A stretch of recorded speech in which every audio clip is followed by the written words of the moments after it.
Saudara jemaah haji Indonesia berburu pusat oleh-oleh serba Rp1 di Madinah, Arab Saudi. Beragam pernak-pernik dan cenderamata khas Arab Saudi dipilih jemaah sebagai buah tangan dari Tanah Suci. Di sela rangkaian ibadah, jemaah haji Indonesia mengunjungi pasar Rp1 di Madinah. Mereka berburu aneka pernak-pernik khas Arab Saudi, seperti ada gantungan kunci Rp1. Ada juga magnet kulkas, dompet, aksesoris rambut, dan juga boneka dengan harga mulai dari Rp1 saja.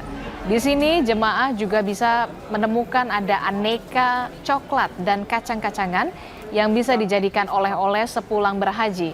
Pasar Rp1 ini jadi salah satu lokasi belanja yang kerap didatangi jemaah haji Indonesia di Madinah.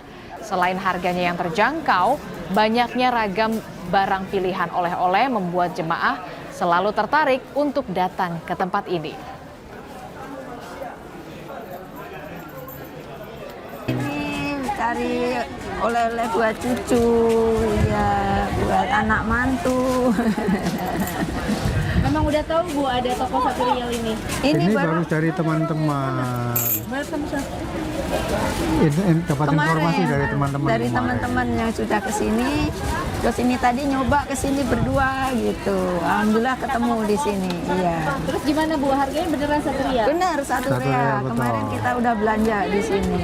Di sini banyak penjualnya ramah-ramah dan di sini juga ada harganya mulai dari Rp1. Nah kalau uang Indonesia atau Jokowinya Rp5.000 saja. Dapat belanja apa aja? Wih banyak Mbak, ada tadi tasbih, ada sajadah, ada parfum, ada pernak-pernik aksesoris. لا شريك لك لبيك إن الحمد والنعمة لك والملك لا شريك لك. Saudara, informasi penting lainnya terkait dengan ekonomi Indonesia yang tumbuh tinggi sampai 5,61% di kuartal pertama 2026 akan kami hadirkan sesaat lagi di Kompas Bisnis usai jeda.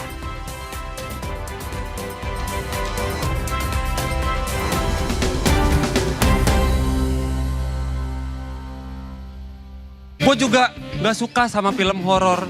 Pedagang kecil selalu jadi korban buat digentayangin. Tahu film Susana? Zaman dulu booming banget. Susana beli sate 200 tusuk. Abangnya udah seneng, ya Allah alhamdulillah dapat duit. Gak lama berubah jadi daun duitnya. Dia gak mikirin apa perasaan tukang satenya tuh. Suci 12, Show 5, Sabtu 9 Mei pukul 9:30 malam.